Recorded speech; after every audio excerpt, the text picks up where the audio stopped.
Welcome, welcome, welcome to the TCAT 10-Minute Take. It is I, your host, Sheree L. Stewart, and with me, as always, is my intrepid co-host, Don Two Guns Chambers. And today, we are talking about Army of the Dead.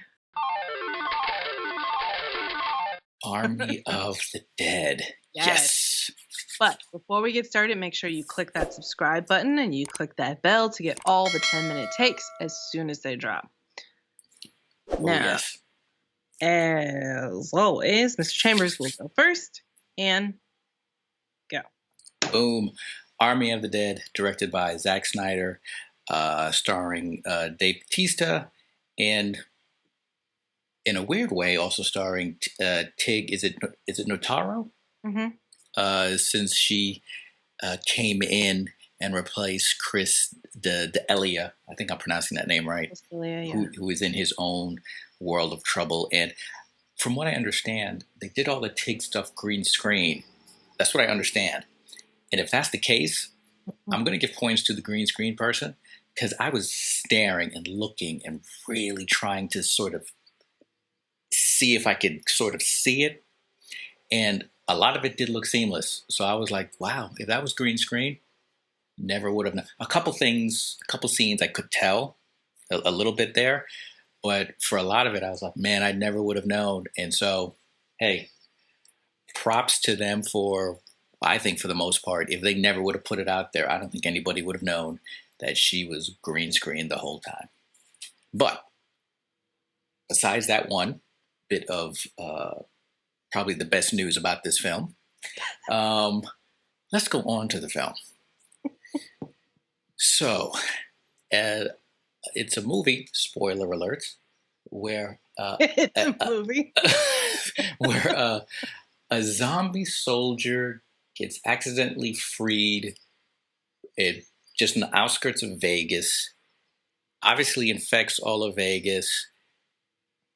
The government is able to cordon off Vegas, have them all there, and whatever date they've chosen, I think it was 4th of July, they're going to do a low-level nuclear bomb and wipe it all out.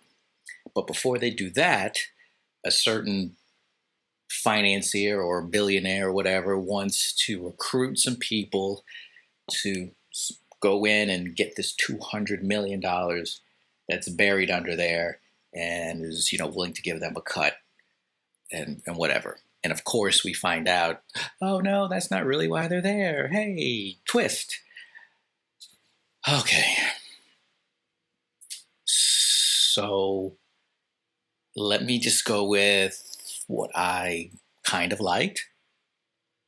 The montage intro where they were playing, I think it was Viva Las Vegas was the song, which I thought was, whoever they got to sing it was terrible. Why couldn't they just get the Elvis version? That it was upbeat and that moved, because I'm watching all of this action going on and these montages for like the characters you're going to meet. And they started with this slow and dreary Viva Las Vegas, which, yeah, a woman came on at the end and kind of picked it up a little, but okay, I wasn't impressed with that. Then, which I thought was a little bit of a,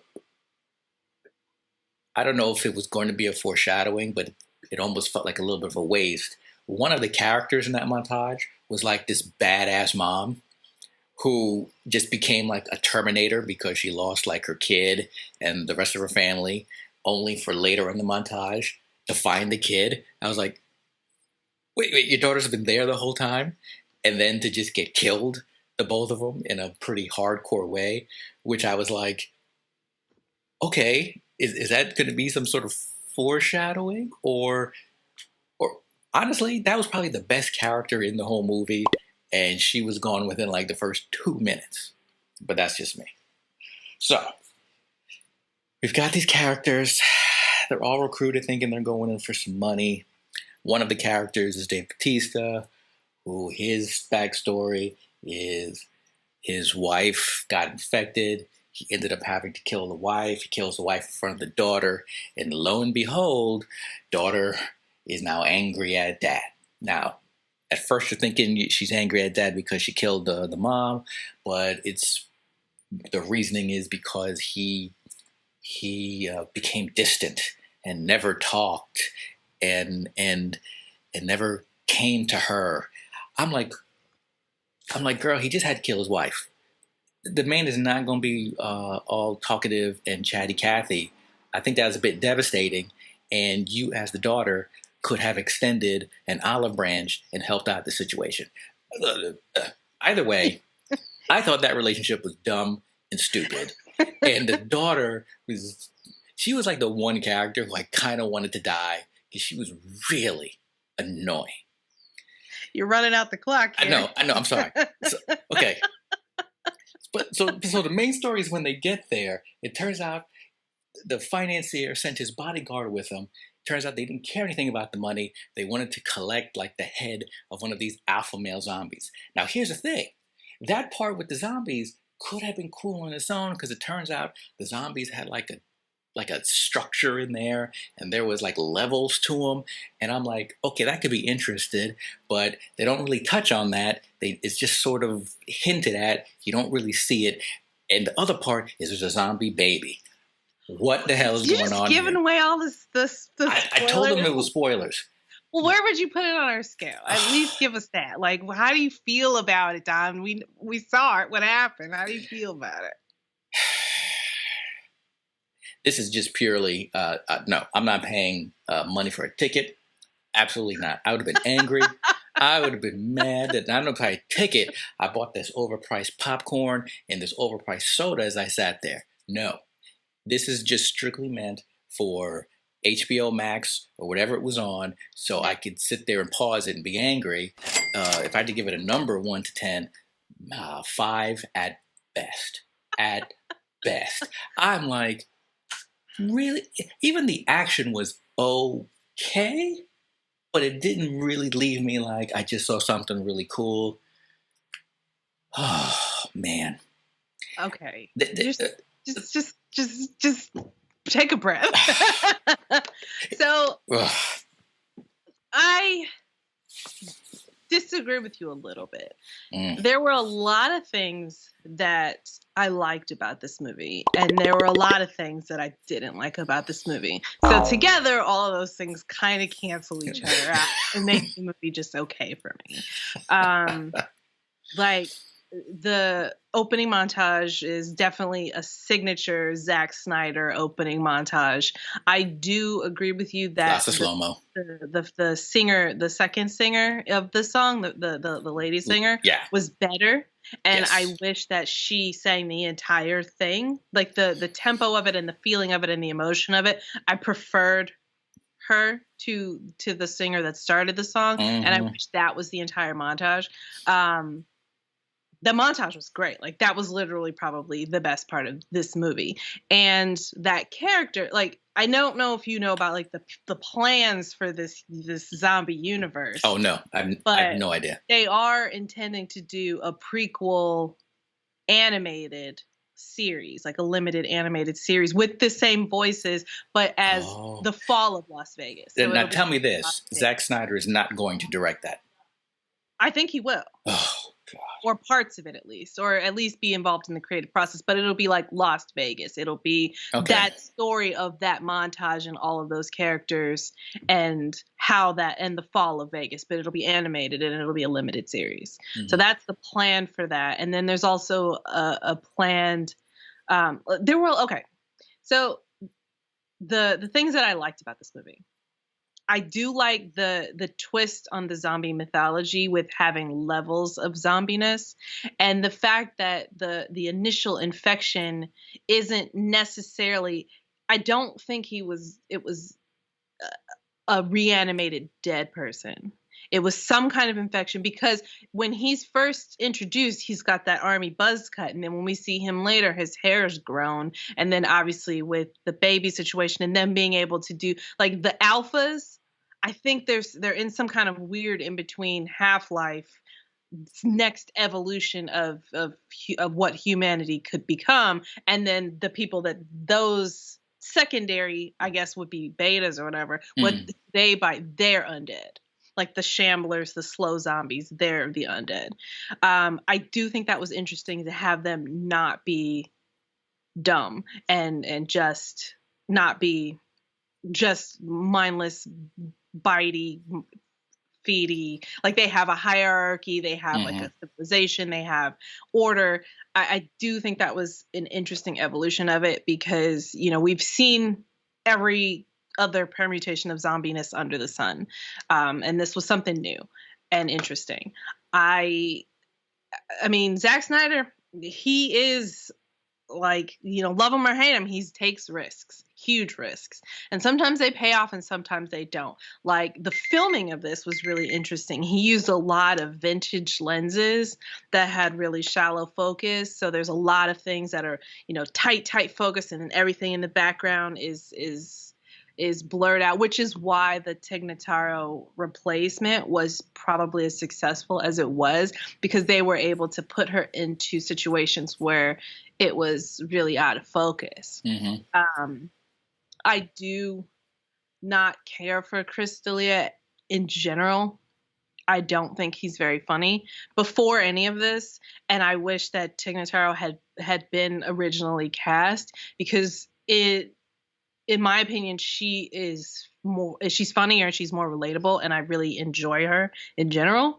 And had she had the opportunity to be on set and ad-lib her character, I think it would have been much better. It felt to me she was confined to not specifically mimic his performance, but hit those same beats to match with the dialogue. Right. Like she didn't have the freedom to not match that dialogue. And so it was a less than perfect performance. She was still really good, and she was still really likable, and like probably one of the better characters, but I just think of how much better it could have been had she been there the entire time. And that was kind of unfortunate. I loved the evolution of the relationship between Van and Dieter.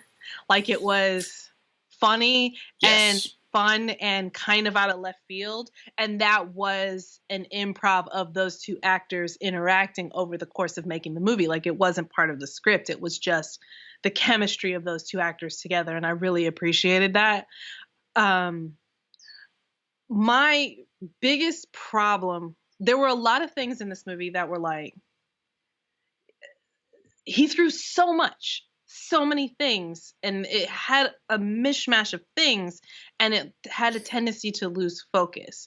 And so there were threads that were brought up that were unnecessary. I mean, it's 2.5 hour movie. It didn't need to be. A zombie movie doesn't need to be 2.5 hours. No, it did not. You don't need to put everything in the cut, Zack Snyder. Like there were like the guy, when they first get introduced into the plan, and they're looking at the model, and then there's that guy that comes in and he's like, zombies, that's the plan, I'm out. And he's out. Like oh, that's true. It was like we didn't need that at all. He doesn't come back. He doesn't betrayal. He doesn't tell the government they're in there. He's not a thread that is picked back up later for any reason. So for him to have come in there and done that was a waste of time. They waste a lot of time, getting into their emotions and their relationships when they have way more important things to be doing, like starting that generator. Batista, I realize you guys have relationship issues. Oh, Lord. And I don't like, one of my biggest pet peeves about horror movies in general, and I've said in general a lot, but this is maybe specifically because I can't even think of an instance where it's warranted, is when people make dumb and not interested in self-preservation. The daughter. Everyone, even the guy who's supposed to be there with his own agenda, made decisions based on spite rather than self-preservation and the job he's there to do. True. When people make dumb decisions and questionable decisions and decisions that are not based on self-preservation, and then things go wrong. Like, give me a zombie movie, give me a horror movie, give me a movie in general where the characters do the best they can, do the things they think are right, and things still go to shit. Like, that's exciting. That's tension. You can't have a character make an obviously dumb decision and do an obviously dumb thing and then be surprised when they obviously die. Like, this movie was really guilty of that, like, all over the place. Oh, boy. The set designs were phenomenal. They took a lot of care, a lot of time. A lot of the stuff was built and practical and real, and it looked it, and that was great. Valentine the Tiger, I super appreciated that. It was weird and crazy, and that actually made me chuckle a couple times. I was into it. I just half the characters probably could have gone out the window for me because they were unnecessary. The one lady that could have been the Batista love interest. Well, I mean, and I really like that interesting philosophical relationship between Dieter and Van, and then Van talking about like how this is almost like a Groundhog Day of zombie movies. Yes. But it was just a thought, and it's planted in there. Like, they had the dead teams. Yes. It's like 4 dead teams throughout, like 3 other dead teams, like throughout the thing that could have been them in a different time loop. And I thought that was so interesting for it to just not go anywhere. But potentially it, like, they're talking about maybe doing a sequel where it's their 5th time around and they get it right. Like, we don't know. Or another sequel where it's in Mexico City and you know, that whole thing starts over again with the you know, right, in Mexico City. Or, you know, I know they want to do prequels of the fall of Las Vegas, and there's a prequel in the works with Dieter's character picking safe cracking in Germany or whatever. Mm-hmm. But I do feel like this movie threw so much at the wall, and it could have been refined down a little bit more. And if that makes sense, like, it had too many elements and too many things in there that don't pan out for any reason and take away from things that were super interesting. Like, what more about the zombie hierarchy and the king and the Zeus and his queen and how that whole thing and the montage at the beginning might have been better as not a montage, like maybe half the movie, or, you know, people making smart decisions and bad things still happening.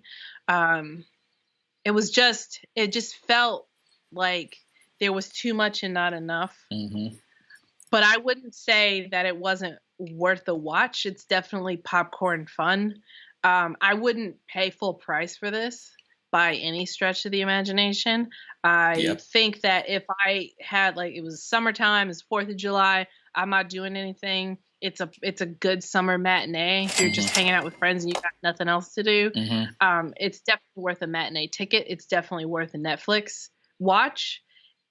But you can't have your expectations like, this is the definitive best zombie movie in the world. But it does add to the genre more than take away. It's not like, you know, you've seen these zombie movies a million times and this is just another thing. It adds a layer onto it. Like, we have, you know, 28 Days Later and that added fast zombies. We have, you know, like, it's just, it adds something. It brings another element to the table where what happens if they evolve even further and they can, you know, think more but it didn't matter for them in the long run. Like, I really wish that there was more interaction with. Thank you. It's almost like that Omega Man movie, the Will Smith version. What was that called? The one with his younger self? No. It's a remake of the Omega Man with Charlton Heston, but the Will Smith one. I just watched that the other day, and he's in New York and he's all by himself and he's fighting off these I Am Legend. I Am Legend, where they are not mindless zombies, but the movie doesn't explore that enough. And this is clear that they're not mindless zombies, and the movie still doesn't explore that enough. Yeah. Or have that be a thing where they, like, how does that coyote know so much about them and her previous interactions? Like, I would have loved to seen some hint of that. Like, it just gave us a taste of all these really interesting things that could have been and then wasn't. And left it to die. That's kind of infuriating. Yeah.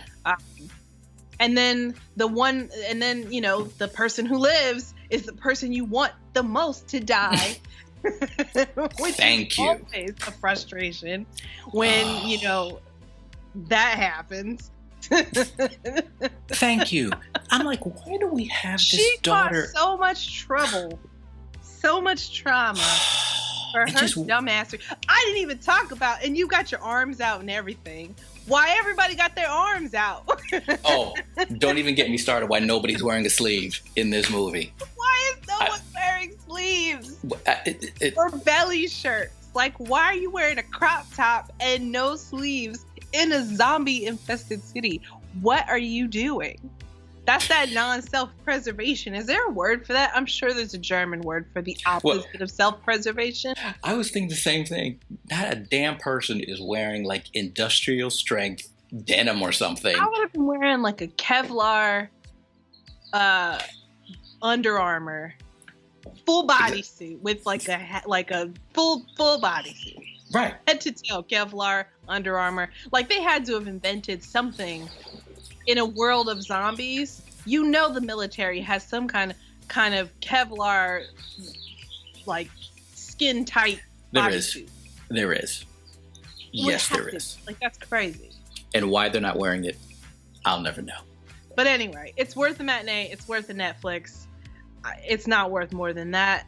I might watch it again just because, from the filmmaking standpoint, it's really visually interesting. There were a lot of really interesting things going on, but I'm not watching it for the movie. Oh no. But what we do want people to watch, watch more of our 10-minute takes on YouTube, and you can do that by subscribing, hitting the bell. Also, to make it easier for you, just go to our website, tcadnetwork.com. All of our links to our 10-minute takes are on there, as well as any our links to our podcast episodes, and as well as the reading and Good Morning Antioch, all right there, all under one roof to make it easier for you. We definitely got some more coming up, so make sure you hit that bell to be notified, because there's a couple other interesting-esque movies out there that we'll be reviewing and letting you know if you should even bother with them. Obviously, Sheree thinks you should watch this. I think it's worth it. We've got some things floating through the summer too, so. I don't think this is one that was really worth the time, but that's just me. It didn't change my life, right?